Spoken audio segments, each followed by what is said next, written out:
A new report has revealed prisoners put in isolation can suffer potentially profound and long-lasting physical and psychological effects. Over a one-year period, the Chief Inspectorate identified 5,655 prisoners who had been isolated for days, months or years. One of them had been segregated for 3 years and 10 months, telling her it was mentally draining and getting worse. The prisoner had been isolated from family and culture for a lengthy period. The inspector says such conditions make rehabilitation and reintegration challenging. Nick Trubridge reports.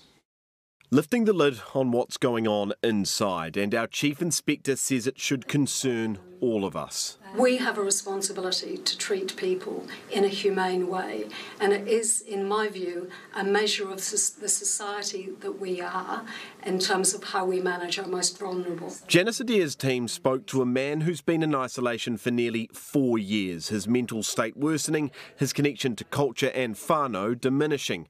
While the length of isolation is both uncommon and extreme, the results aren't. So tiredness, lethargy, insomnia, agitation, panic attacks, muscle cramps, and almost a sense of despair and disassociation. And that's why the connection with family and whānau is so very important. And there's more. We heard from many of the people that we spoke to that the locked-in experience that they had with only themselves to talk, obviously to be with, had a potentially profound and I would say potentially long-lasting impact. And the issues extend beyond mandated segregation. Earlier this year, Newshub revealed some prisoners in the general population were being locked down for periods dangerously close to what the UN considers solitary confinement. 22 hours is the normal for most prisoners in Mount Eden.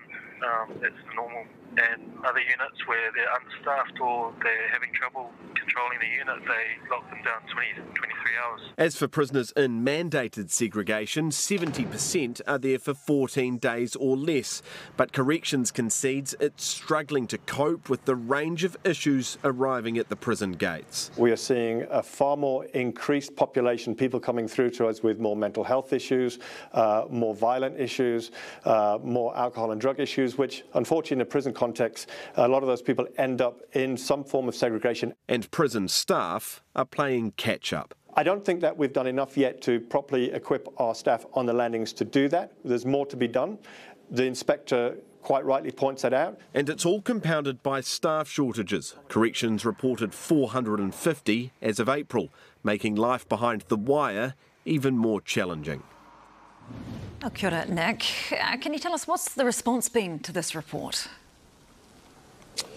Yeah, good evening, Sam. We've heard from Amnesty International just this afternoon, actually, who have described our prisons as more like a maze with no exits. People end up in there. They don't necessarily get the support they need to get out. They say it's becoming extremely clear that there are a number of human rights issues in our prison system, and they take issue with that, obviously. And I guess the question really was at the start of this to the inspector, why should we care? Because inevitably we put these stories up, they go online, and people say, well, these are our prisoners, why should we care about them? They've messed up and they are where they belong. And I guess another point is that ultimately you and I pay. The longer they are stuck in that maze, the longer they can't find an exit, the more they end up back in there. It's the Kiwi taxpayer that ends up forking out for that, Sam. Nick Trubridge there live from Mount Eden. Tēnā koe.